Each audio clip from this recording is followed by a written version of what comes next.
Today we're going to talk about the most interesting board that has come out from BigTreeTech yet, and that's the GTR version 1.0.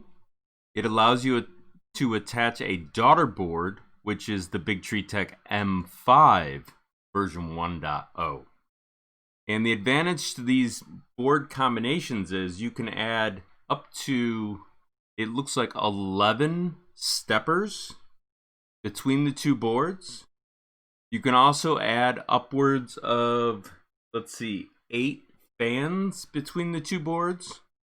And then of course you can add almost any type of stepper that you can think of, being like the A4988, the DRV 8825. Then you have like your SPY stepper for the 2130 by TMC. You also have a TMC 2208 you can use, a TMC 2209, and then you also have devices that you can attach for auxiliary devices. This is used to it's a mini UPS that you can attach to the pins over here for auxiliary. The other pins that you do have here that are interesting is obviously your Endstop pins. So we have our X minimum, our Y minimum, our Z minimum. Then we also have a X max, Y max, and Z max. Now I need to remind people that you only need one side being either minimum or maximum, because the stepper motors will count out from that position that is the end stop of 0. Now, it also has 3 native extruders over here that you can use for power. This is actually the power to the heating element for these. Then you have additional ones that are added over here. You can add up to, I think, a total of 9 extruders if you so desired. I don't think you'll be able to use that many, but that's what it has. Some of these are probably going to be used for the heat bed as well. Then you have your fan ports over here, and there's multiple fans that you can attach to just the GTR version 1.0. On the flip side, you can also attach 5 more on the daughter board for the M5. And then, of course, you have power that's broken out between the boards. Now, as a little hint, I marked the red slots on these just so that you're aware of where to connect your actual voltage. The other side obviously is ground in this case. That's just a cheat that I use to avoid plugging things in backwards. You also have screwed on blocks that you can use for your fans if you just want to run the wires directly in. And then, of course, you have multiple universe of end stops that you can now use. You can use a regular switch end stop, an optical end stop, or you can use the BL Touch, which has a separate port on this board, and it's located up in here. Now, up with those ports, we also have additional types of communication pins. You can do PWM, obviously. You can do ADC. You can do CAN, which is Control Area Network. And then you have I2C, obviously, and UART. And of course, you can do SPY. So those are some of the ways that you can communicate on this board. You also have a connection over here that you can use for a Raspberry Pi, but you're going to have to solder it in yourself. So I'll avoid that until later tutorials. You can also connect a TFT display down here. And then, of course, you can do a Wi-Fi board like this that'll allow you to communicate remotely to your board without using a computer. But obviously, you have to send from a computer to this. So I recommend using the Raspberry Pi, as it's a more clean way to communicate, because you can send your print job to your board. Now, one of the drawbacks to this board is you're going to have to remove the SD card and use a micro SD adapter in order to connect your drive to this and then to your computer to load your firmware. And then your firmware sits natively on the drive on boot. So I've covered most of the functionality that I can in the quickest amount of time. Obviously, there's other functionality over here for, I believe, Endstops. The documentation yet on the M5 is not complete. And so I'm going to skip a lot of the functionality for now, and I'll get into that in later tutorials. But for now, what I want to show you how to do is actually load your firmware. So in order to do this, you have to pop out your drive for now, and then you're going to have to place it inside your micro SD card. Now keep in mind, no one is paying me or sponsoring me to do this tutorial, but I will be placing Amazon affiliate links in the description for your convenience. So I'm going to pop this adapter into the drive. You may hear a beep.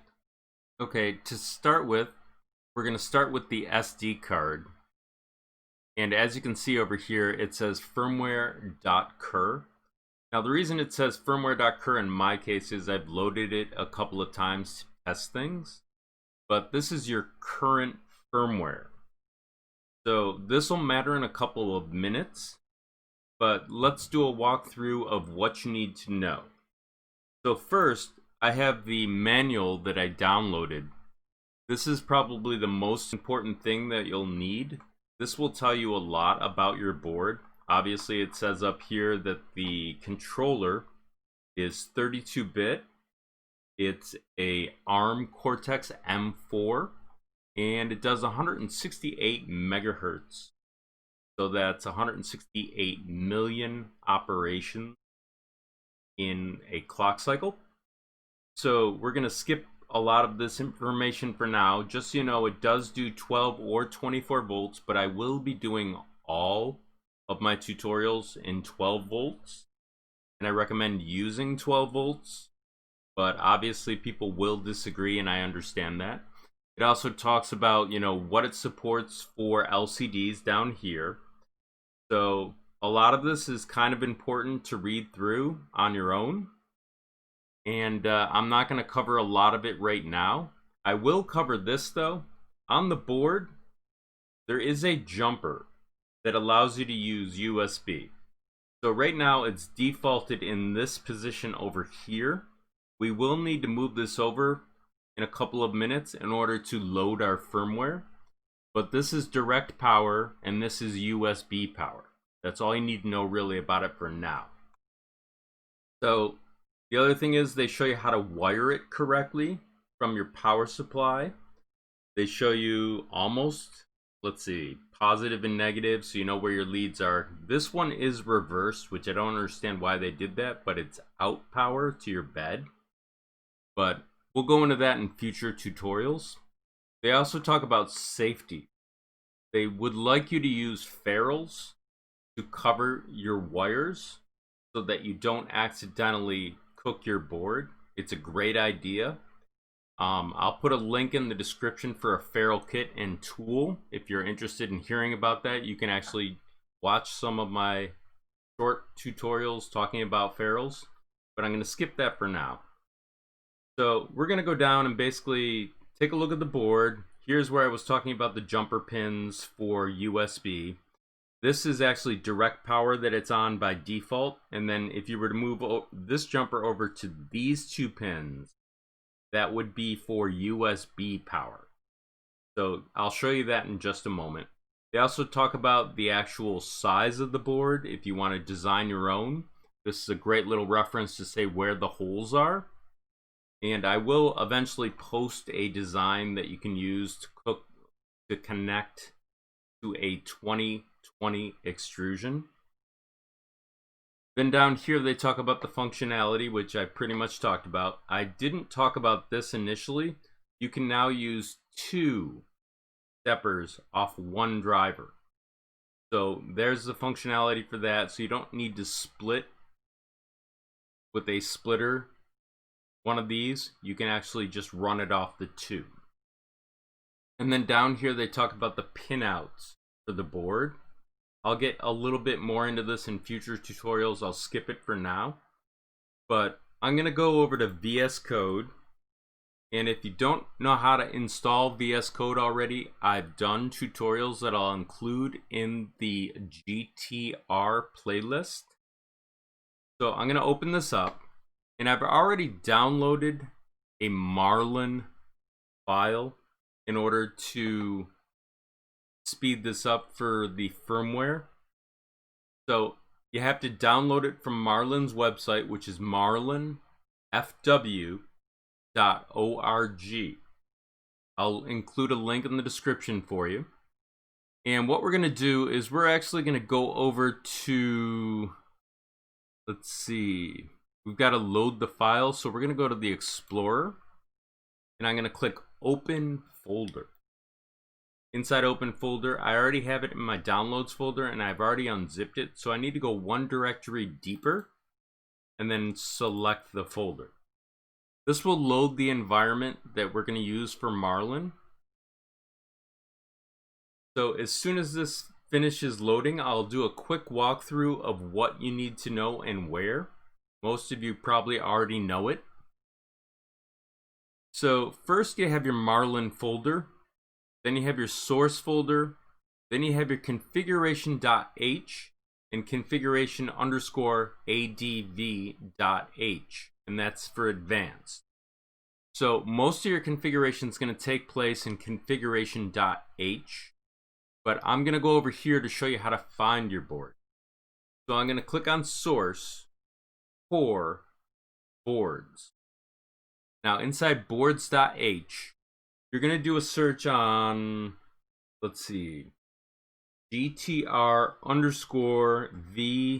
and this will bring you directly to what your board is. So you'll highlight that, and then you'll copy it.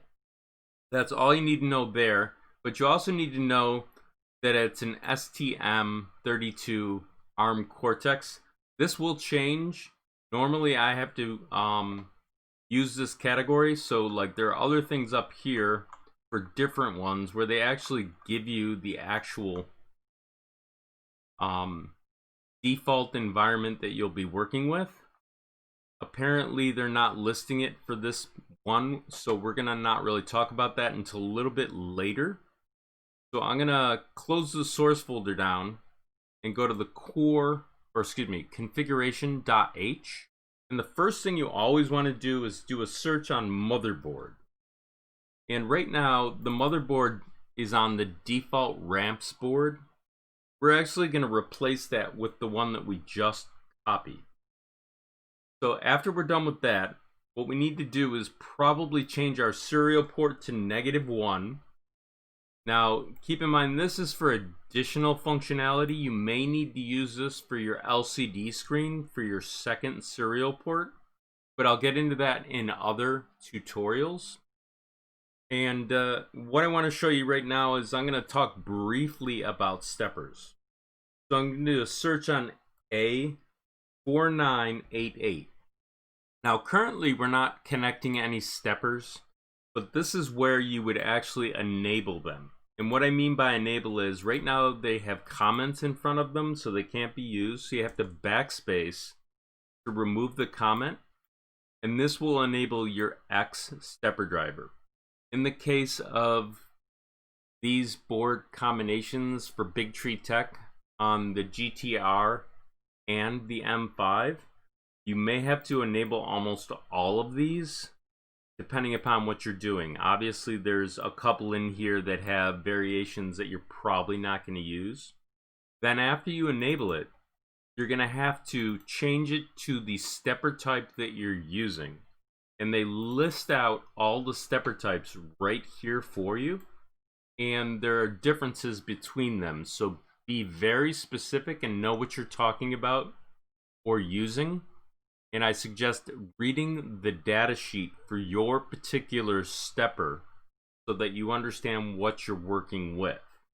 But in this case, I'm just going to show you a quick example where you copy the DRV8825, and that's now your stepper. Now there's going to be a particular pin setup depending upon which stepper you have, and I'll go into that in other tutorials. For now, I'm going to skip it. Then down below, there is a default access steps per unit. This is dependent on your stepper and the mechanical equipment that you're using. And I'll cover that in future tutorials. And then the last thing I want to show you is Endstops. A lot of people get confused on these. There are multiple types of Endstops, but the ones that we're interested in are down here, hopefully. Let's see.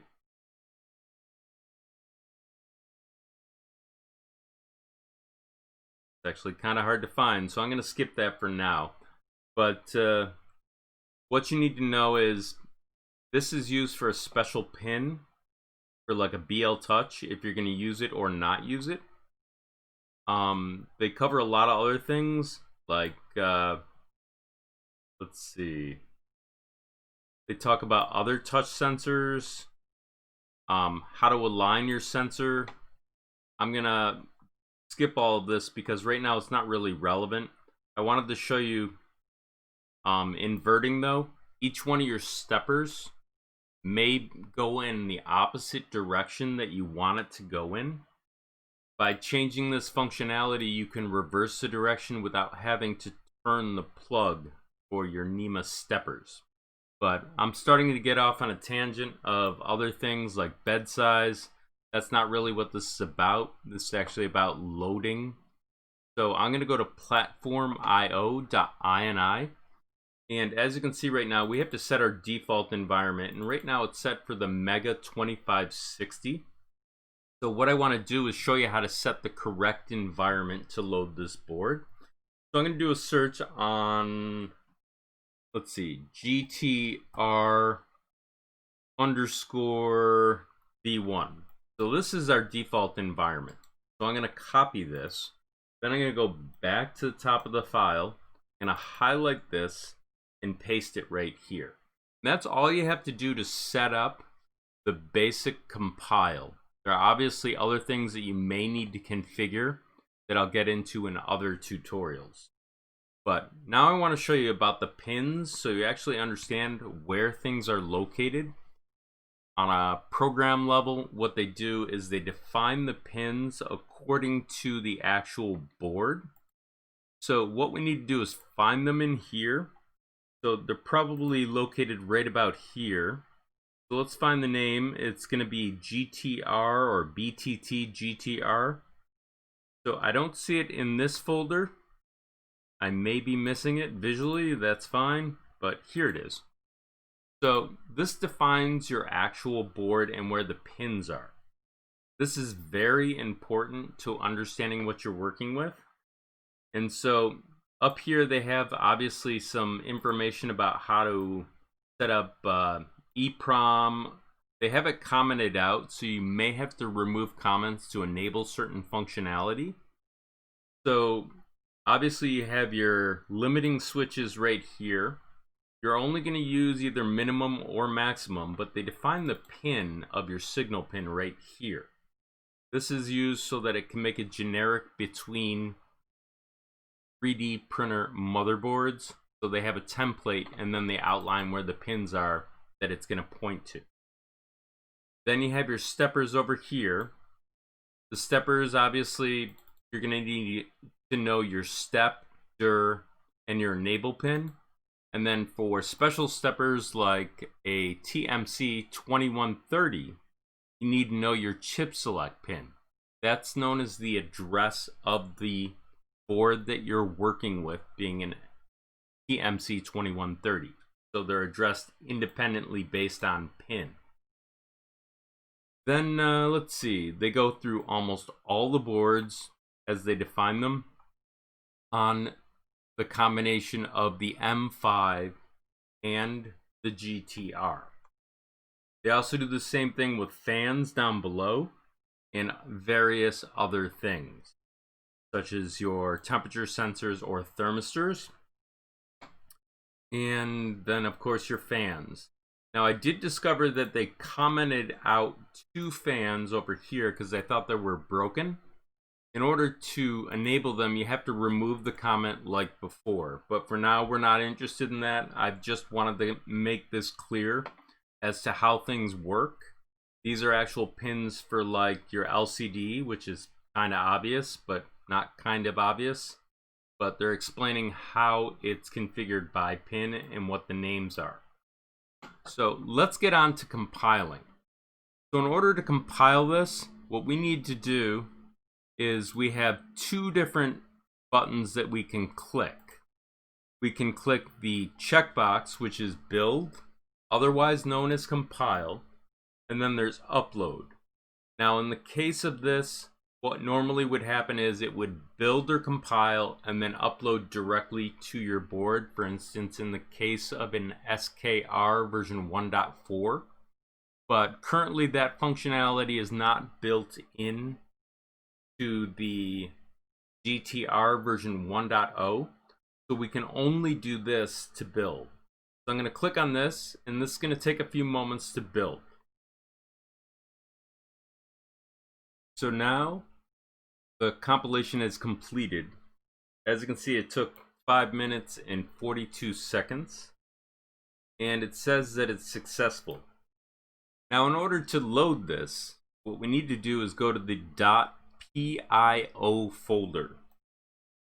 Then we need to go to build, then BigTree _GTR, then right click, and you're going to go to reveal in File Explorer. Inside here, you're going to open up this folder.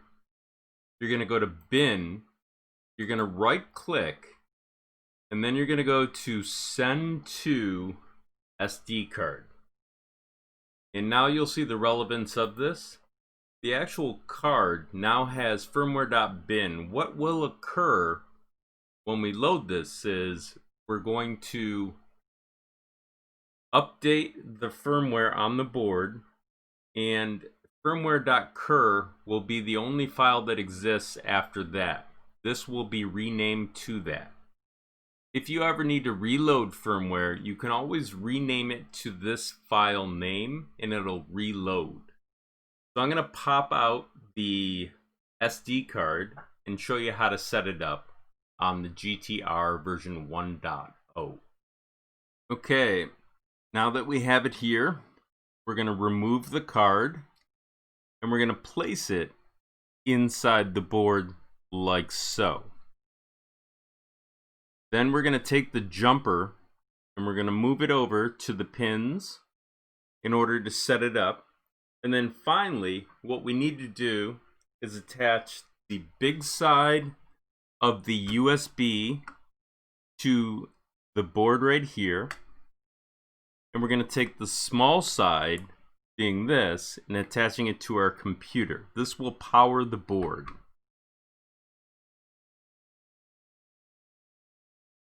As you can see, the blinking light for the green was the loading of the firmware. So the next step is actually to test to see if it worked.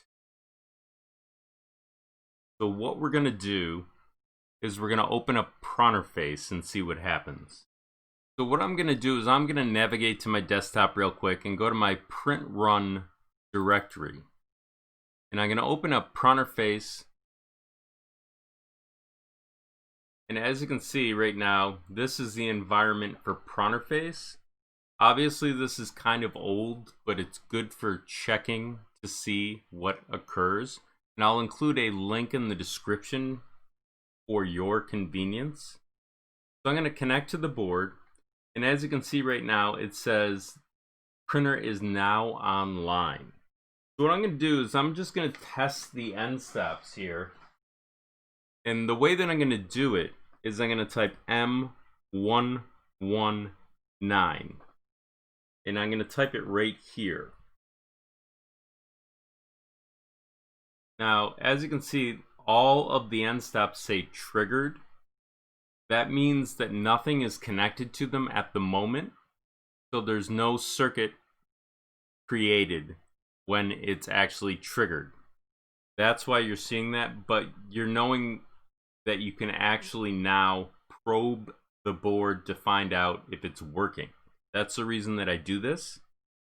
And just so everyone understands, I now have a Discord And I have a Patreon account for your convenience. If you choose to either tip me via buy me a cup of coffee or subscribe to Patreon, I'll be adding functionality in the future. And I want to take a moment to thank you for taking the time to watch my tutorial. And please like, subscribe, and also remember to click the bell in order to get updates as to new tutorials when they come out.